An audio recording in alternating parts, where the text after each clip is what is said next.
사도 바울은 구약의 이야기나 사건이 단지 옛 것이 아니고 장래의 모형이나 그림자와 같다고 했습니다.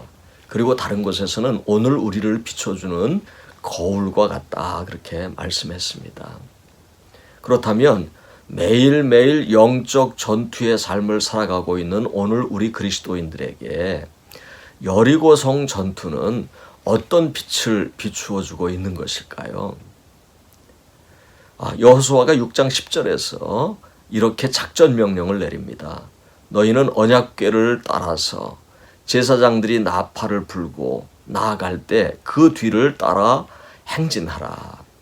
아무 소리도 하지 말고 아무 음성도 내지 말고 그 뒤를 묵묵히 따르라. 그것도 하루에 한 번씩 6일 동안을 그렇게 계속하라고 명령합니다.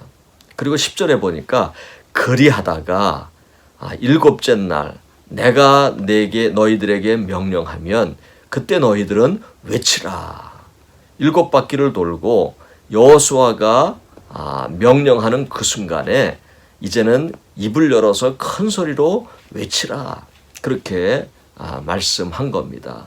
여리고성을 점령하는 작전 명령이라고 할 수가 있습니다.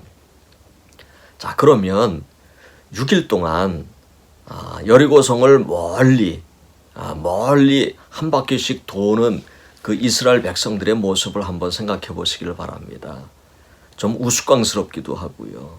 또 남들 보기에 얼마나 사실은 정말 자존심 상하는 모습이었을까 생각을 합니다.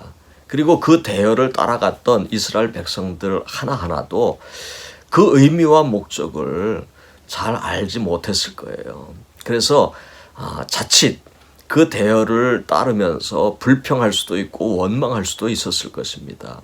하지만 그것을 알았기 때문에 여호수아가 아무 소리도 하지 말고 하라고 하는 겁니다. 언약궤를 따라 행진하라. 저는 여리고성 전투의 가장 중요한 점이 여기에 있다 생각을 합니다. 그리고 우리에게 빛을 비추어주는 모습도 바로 여기에 있다 생각을 합니다.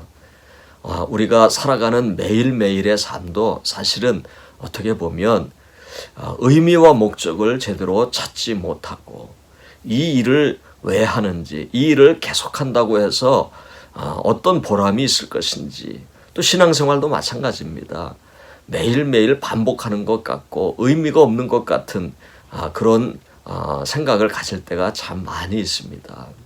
그래서 우리는 불평하고 의심하고 또 우울한 데 빠질 수도 있는 것입니다. 그런데 여리고성 전투가 우리에게 빛을 비추어 줍니다.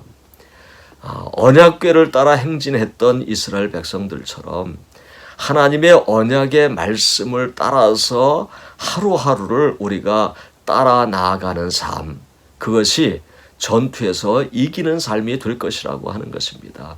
지치지 말고 우울해하지 말고 또 의미가 없다고 무의미하다고 포기하지 말고 하나님의 약속의 말씀을 따라서 한 걸음 한 걸음 행진을 하는 겁니다. 언제까지요? 하나님이 명령하실 때까지, 하나님이 계획하셔서 놀라운 반전을 이루시는 그 날까지, 그 순간까지 행진하라고 하는 겁니다. 그럴 때 우리는 지금 기대하고 생각하지도 못했던 놀라운 일들을 목격하고 체험하게 될 거라고 하는 거예요.